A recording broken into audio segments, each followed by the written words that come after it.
In our gospel story today, Nicodemus comes to visit Jesus at night.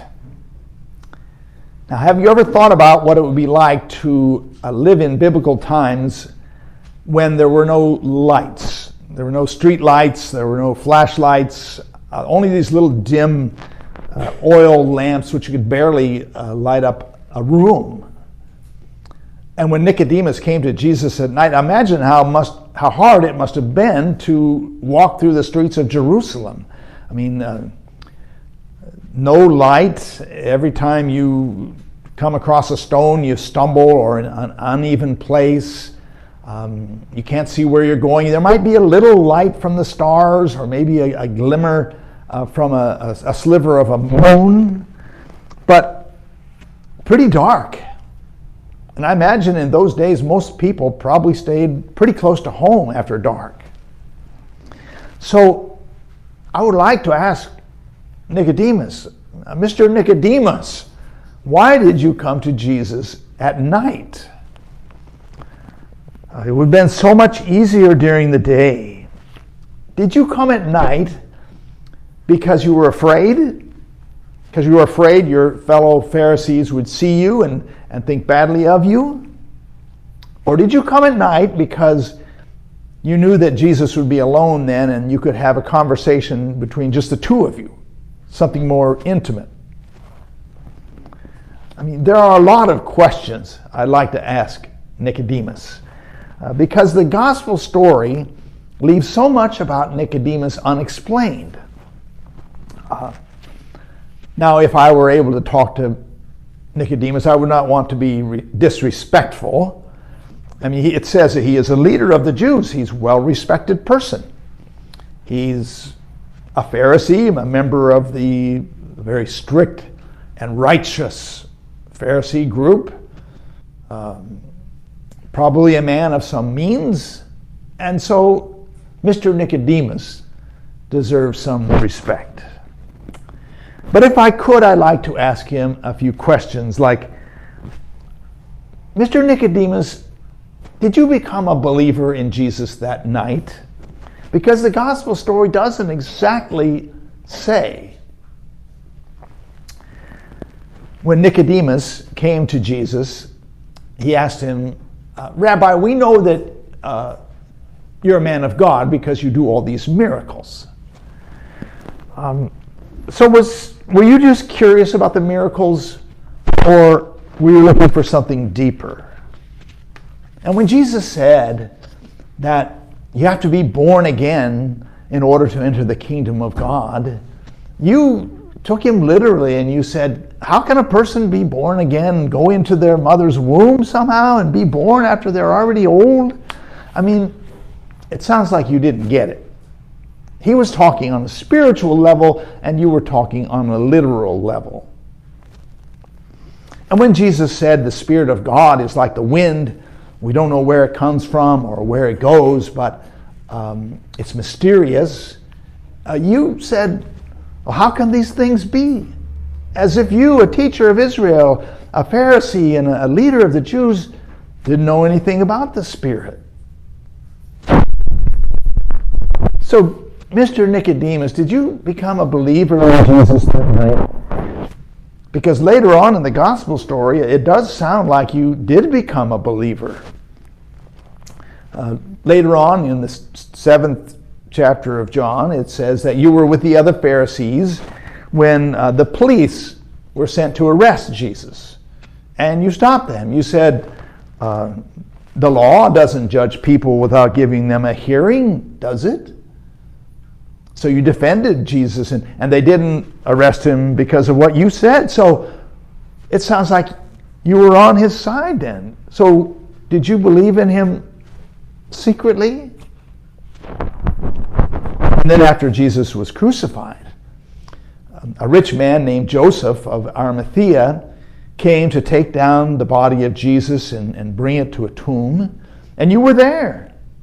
You came and you brought a lot of expensive spices, which must have cost a lot of money, and you helped Joseph take care of the body. So that makes me think that that you must have been a believer in Jesus by that time, but you didn't tell anyone.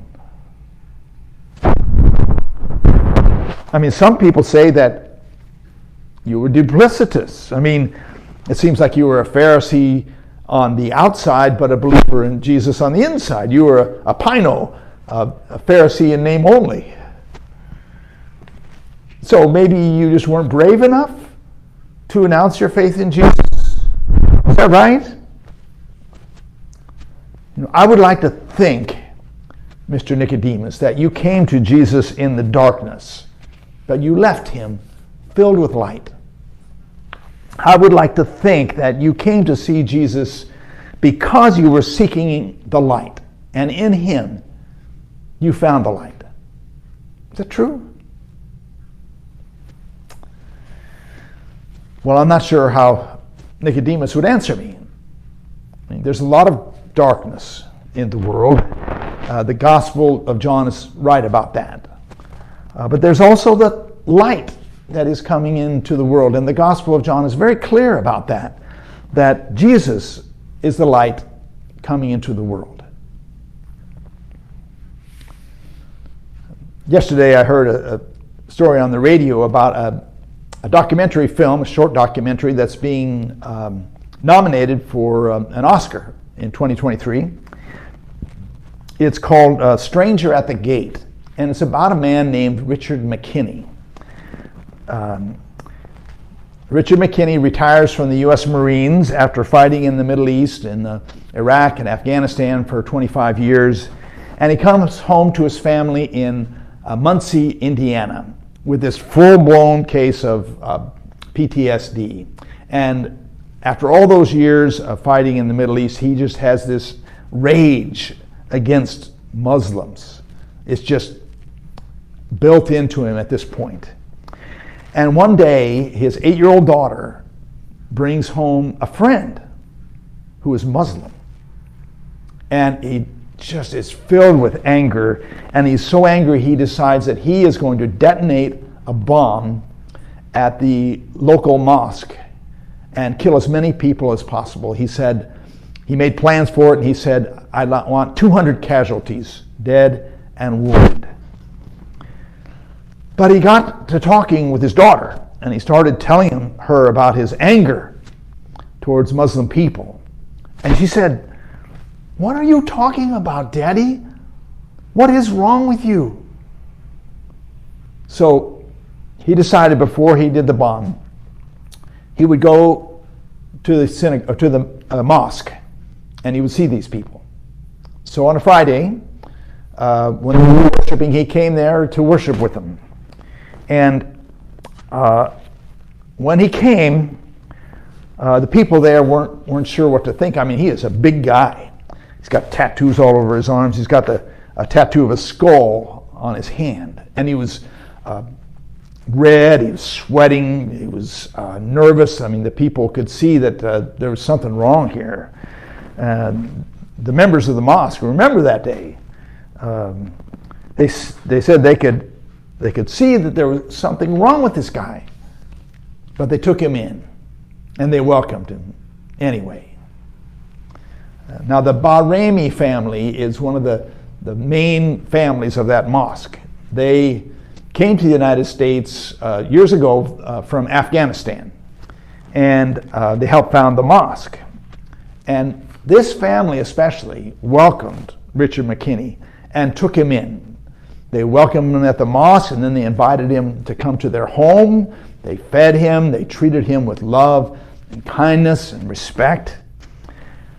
Bibi Bahrami is the matriarch of that family, and she said that the reason they welcomed Richard like that was because years before they had been welcomed by the people of Muncie and treated with respect, and they thought that it was only right that they should give back.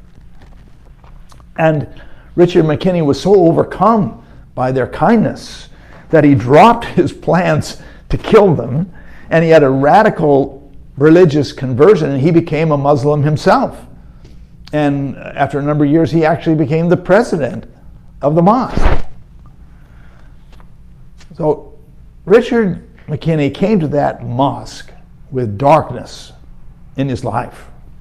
You know, he was stumbling through the darkness just like Nicodemus was in the gospel. But when he got to that mosque, he found light. You know, the love and the grace and kindness that he received there brought light into his life. And that's what I think Jesus was talking about when he was telling Nicodemus about the Spirit. Jesus said, the Spirit of God is like the wind. It blows where it chooses, and you don't know where it comes from or where it goes. So God brings light into the world in unexpected ways, even in a mosque. You know, one of the great themes in the Gospel of John is the battle between darkness and light, between good and evil. Jesus came into the world to bring light into the world.